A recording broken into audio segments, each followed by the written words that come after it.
morning, everybody, and welcome in the Maize and Blue Reviews Afternoon Live. I'm Dennis Fithian. We're here weekdays at 1 o'clock. We're part of Rivals.com. We're talking about the latest in Michigan sports. And that, of course, will take us to Boston yesterday afternoon, evening, with the Wolverines in the first semifinal against Denver, and didn't go well. In the end, ended up being an overtime loss. Another overtime loss for the Wolverines.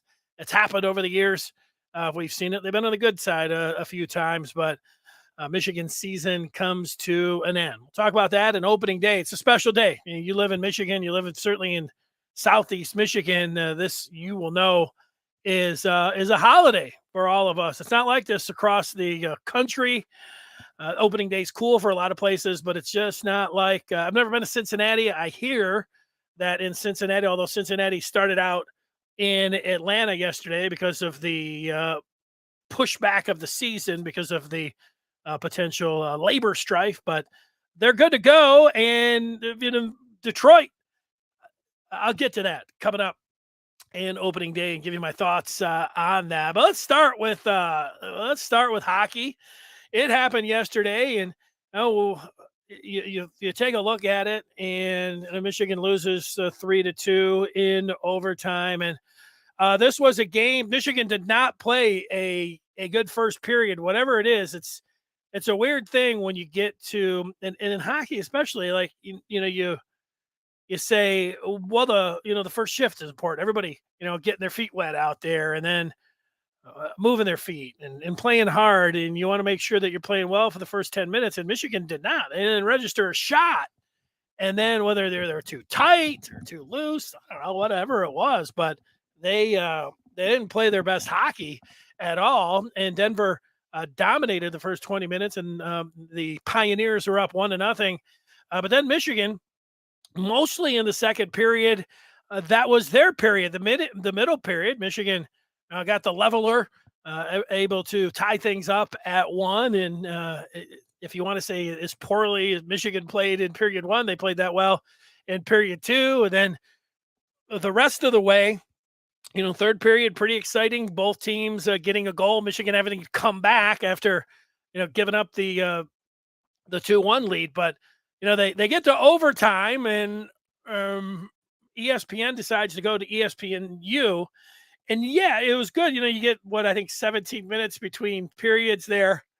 And so, maybe I should know exactly where ESPN2 is on my TV, but I didn't. But, it took me about 2 minutes to find it. I was all right, but I was watching the game live, but I saw later, and it makes sense. You get a 5 o'clock Frozen 4, and a lot of people at work, whatever they'd have to do after work, drive home, gyms, whatever. And so they DVR it, and you can watch the game at 7:30, and you kind of stay in a bubble, and you can watch the game and enjoy yourself. Well, there were a lot of people that planned to do that, and then got to 2-2 after 3, and then saw that ESPN2 was going to baseball, and they got screwed out of watching the overtime. That sucks. And yeah, I think criticism going to ESPN.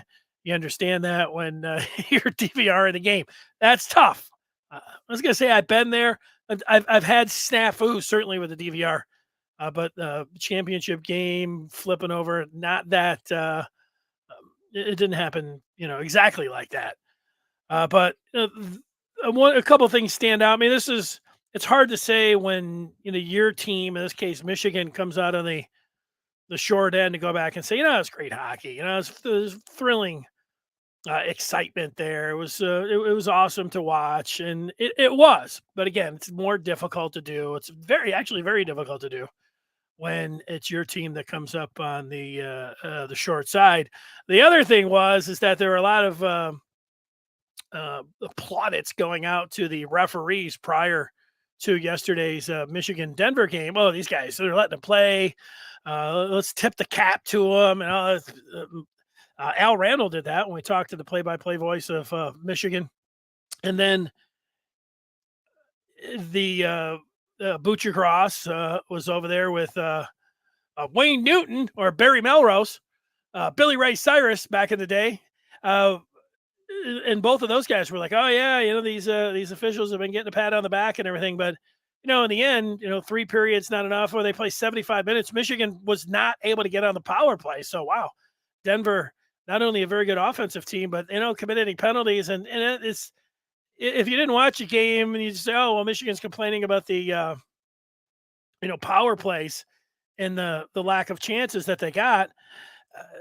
Is there something to that? And if you're going to be honest about it, you say, yeah, there were at least 2 calls in the third period. The first one was egregious. I don't remember who it was, standing right out, side the net, and they called it a pitchfork. They lifted him up, and that's illegal and a scoring chance. And Melrose pointed out, like, look, that's when you want to call a penalty, when you have a really good chance to score.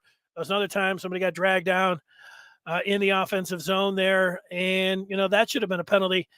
Michigan, realizing that the refs were swallowing the whistle late, then they dragged somebody down late. That could have been a penalty, but that would have been really something else. That even could have been an overtime. But yeah, the refs and not calling a penalty, that was part of it. All of that being said, Michigan with a lot of opportunities, none bigger than Luke Hughes skating in down the left side. The first round draft pick coming in with a chance to get Michigan to the championship game. And I don't know, the puck got on edge right at the last second, and he wasn't able to score there. But that was the best chance Michigan had. And then it ends up where, you're holding your breath every time it goes into the opponent's, every time it goes into, the offensive zone. When Denver has it in there, you're holding your breath and you get excited the other way. That's hockey. That's overtime hockey. That's NCAA playoffs. One game, 7, I guess the game 7 everywhere. But Michigan with the puck inside the blue line. It looks like they're ready to move up and get a breakout the other way. There's 2 guys there. They both kind of overskate it. The puck's left there. Next thing you know, it's thrown back in over the middle, and the game's over. So. Tough one to take. And now you say in college basketball and in college hockey, getting to the Frozen Four, it's about winning championships for sure. But you also say, getting to the Frozen Four is an accomplishment.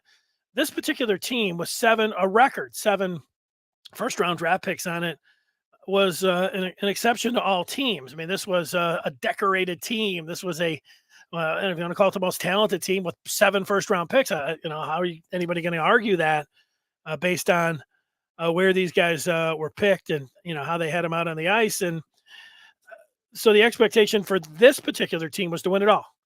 And you say, well, if they didn't win it all, it's going to be a failure. All right. I get that.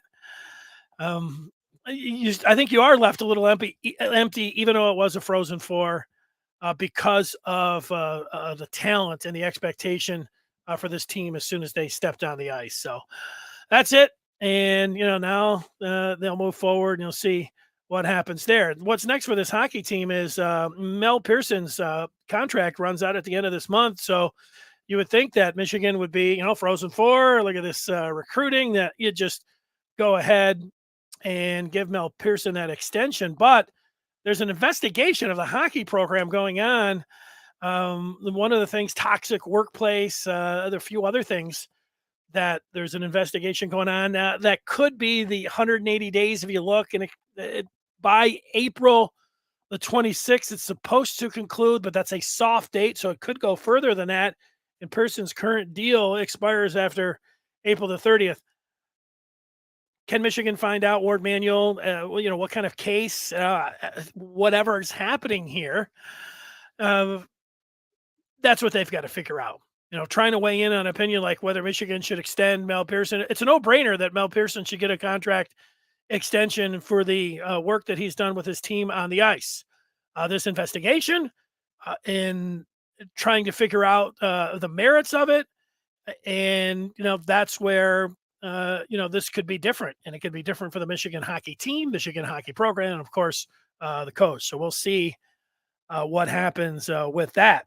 All right, turning to baseball, they're ready to go here just in a couple minutes. And, opening day for me, it's for a lot of years, they'd always say, what is it, amateur hour? Why would I want to spend 5 times as much in the freezing cold to go down and have a beer and a hot dog and then pay, millions of dollars to sit in the stands when it's freezing cold and like raining. It's like always like this is perfect spring training, or I'm sorry, opening day weather. Well, and so I'd say, well, let's just stay home. Let's just stay home and forget hot dogs. Let's buy, steaks and watch the game from the comfort of our own TV. Beers are a lot cheaper. Beer's the bathroom. Well, it's you go down there and people talk about a vibe. And I experienced it. It's been 20 years now. Like I said, I was late to the party there, but opening day in Detroit is unlike any other. It's a little bit like the St. Patrick's Day of baseball, and the people down there, a hard, cold winter, and it's a sign of spring as much as anything else. Even though the weather's not there yet, it's going to happen, and you feel it with everybody that's down there and the excitement. And for this year's team, they've got the manager in AJ Hinch. Everybody likes Hinch. He is an excellent manager. There's the lineup for you, and you see Meadows, the newly acquired outfielder for the Tigers. He is penciled in there at number 2. That's supposed to be where your best hitter is. Look at the Tigers just pick him up last week, and boom, get your best hitter in there at 2. Grossman, Meadows, Baez. 2 and 3, those are new additions. As is, when you start going down there, number 8, Torkelson, 1.1, first overall pick from a couple years ago. Barnhart's new, the battery here. When you look at Erod Rodriguez, the lefty that they got from the Red Sox, and then Barnhart from the Reds, a lot of different players for this team here. Everybody enjoy it. Today, opening day, this holiday. I will see you on Monday, and we'll get it going. We were all in on hockey this week, all in on basketball, all in on football. But just go back. Any Michigan news with football, basketball, hockey, anything else, we'll have it for you 1 o'clock here on the Maize and Blue Review. Afternoon live. Talk with you Monday.